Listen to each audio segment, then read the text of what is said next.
भनेर आज हामी कर्णाली प्रदेशको 2082 को गर्दैछौँ है। के छ भन्दाखेरि question according to a survey of 2,205 students who are studying in class 10 of a school, the number of participated students in Nepali language handwriting competition is 140 and the number of participated students in English language handwriting competition is 100. The number of students who participated in other language except these two language handwriting is 15 भनेको छ है। ए नम्बरमा के भनेको छ त भन्दाखेरि number एमा in the above context, N and E denote the set of students participated in Nepali language and English language handwriting competition respectively.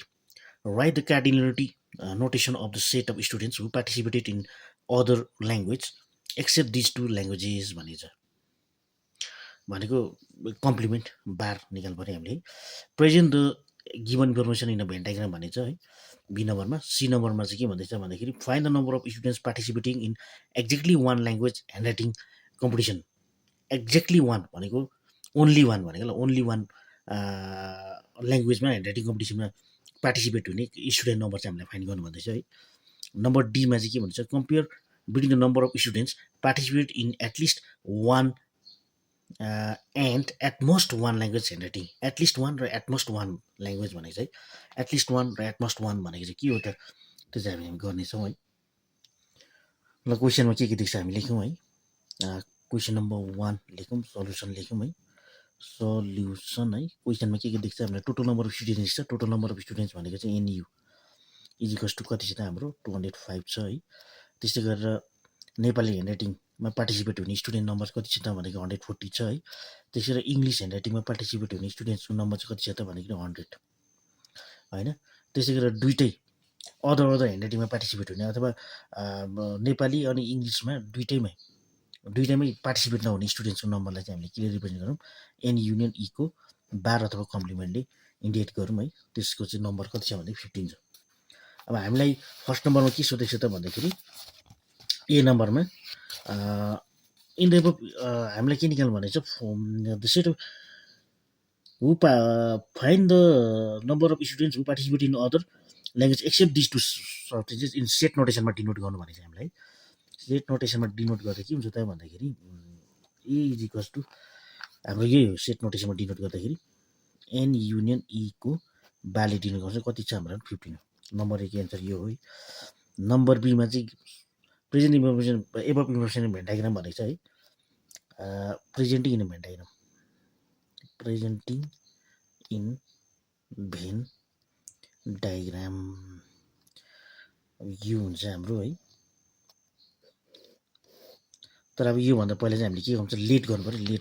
Late an intersection E equals to चाहिँ एक्स लेट गर्नुपर्ने चाहिँ हामीले ल अनि मात्रै हामी Venn diagram बनाउनु पर्ने हुन्छ। के हुन्छ त भन्दाखेरि यो एन भयो, यो भनेको ई भयो है। बोथ ल्याङ्ग्वेजको ह्यान्ड राइटिङमा पार्टिसिपेट हुने स्टुडेन्ट चाहिँ कति छ त हाम्रो एक्स, त्यो चाहिँ हामी बिचमा हुन्छ है। त्यसै गरेर नेपालीमा पार्टिसिपेट हुने कति छ, नेपालीमा पार्टिसिपेट हुने हाम्रो 140 छ। 140 माइनस एक्स हुन्छ। त्यसरी नेपालीमा इन्ट्रेस्ट हुने 100 छ अनि इङ्ग्लिस ओन्लीमा पार्टिसिपेट हुने चाहिँ कति हुन्छ त भन्दाखेरि 100 माइनस एक्स हुन्छ। त्यसै बोथमा पार्टिसिपेट हुने स्टुडेन्ट्स नम्बर चाहिँ कति छ त, नहुने स्टुडेन्ट नम्बर चाहिँ 15 छ, त्यो चाहिँ बाहिर हुन्छ। यो चाहिँ हाम्रो भयो है भेन डायग्राममा। अनि सी नम्बरमा चाहिँ हामीलाई के छ सोधेको छ भन्दाखेरि find the number of student who participate in exactly one language भनेको छ है। सी नम्बरमा find the number of student participate in exactly one language hand writing competition भनेको छ है। एक्ज्याक्टली वान भनेको चाहिँ यो 140 minus x plus 100 minus x चाहिँ हामीले एड गर्नुपर्छ। ओन्लीको चाहिँ हामीले एड गर्नुपर्ने हुन्छ। त्यसको लागि चाहिँ पहिला सबभन्दा पहिला एक्सको भ्यालु चाहिँ फाइन्ड गर्नुपर्छ है। फ्रम भेन डायग्रामबाट नै हामी निकाल्नु पर्ने चाहिँ एक्सको value from van diagram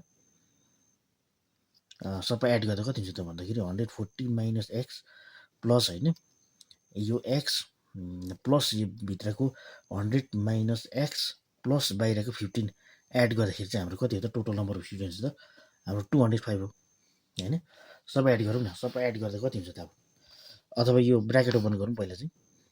or bracket open गर्दा 140 माइनस एक्स नै हुन्छ प्लस एक्स नै हुन्छ प्लस 100 माइनस एक्स नै हुन्छ प्लस 15 इजिकल्स टु 205 हुन्छ। -x + x क्यान्सल हुन्छ। सबै 140, 100 र 15 एड गर्दा कति हुन्छ त भन्दाखेरि हाम्रो 255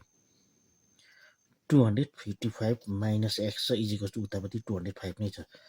अर -x = 205 छ है, प्लस 255 जाँदा के हुन्छ -255 हुन्छ। Or -x = plus into minus minus हुन्छ 255 - 205 भनेको चाहिँ हाम्रो कति हो त 50 हो, तर साइन चाहिँ के हुन्छ माइनस हुन्छ। माइनस माइनस के हुन्छ क्यान्सल हुन्छ। देयरफोर x चाहिँ कति हो त x चाहिँ हाम्रो 50 हो भनेको who take participate in both language ह्यान्डराइटिङमा चाहिँ कति छ त 50 जना रहेछ भनेको यो भनेको चाहिँ हाम्रो एन इन्टरसेक्सन को नम्बर हो हाम्रो यो। त्यस्तै गरेर अर्को के छ त भन्दाखेरि हामीले के निकाल्नुपर्छ भने who participated only Nepali handwriting and who participated only English ह्यान्डराइटिङमा चाहिँ हामीले निकाल्नुपर्ने हुन्छ। भनेको चाहिँ के हो त भन्दाखेरि एन नट एन भनेको चाहिँ कति छ एन नट एन भनेको चाहिँ एन नट एन भनेको 140 - x हो। 140 - x भनेको 50 हो। 140 - 90 भनेको 50 भनेको कति हो त 90 हो। त्यस्तै गरेर हाम्रो एन नट ई चाहिँ कति छ त हु लाइक ओन्ली हु टेक पार्टिसिपेटेड ओन्ली इङ्ग्लिस ह्यान्डराइटिङमा चाहिँ कति छ त 100 - x छ। 100 - x भ्यालु कति छ त हाम्रो 50 छ। 100 - 50 भनेको कति हो त 50 चाहिँ हाम्रो एन नट ई हो। अब हामीले के निकाल्नुपर्छ त भन्दाखेरि who participated exactly one who participated in only अथवा in exactly one language handwriting हो कि one language handwriting HAND WRITING handwriting भनेको n not e plus n not n हुन्छ है।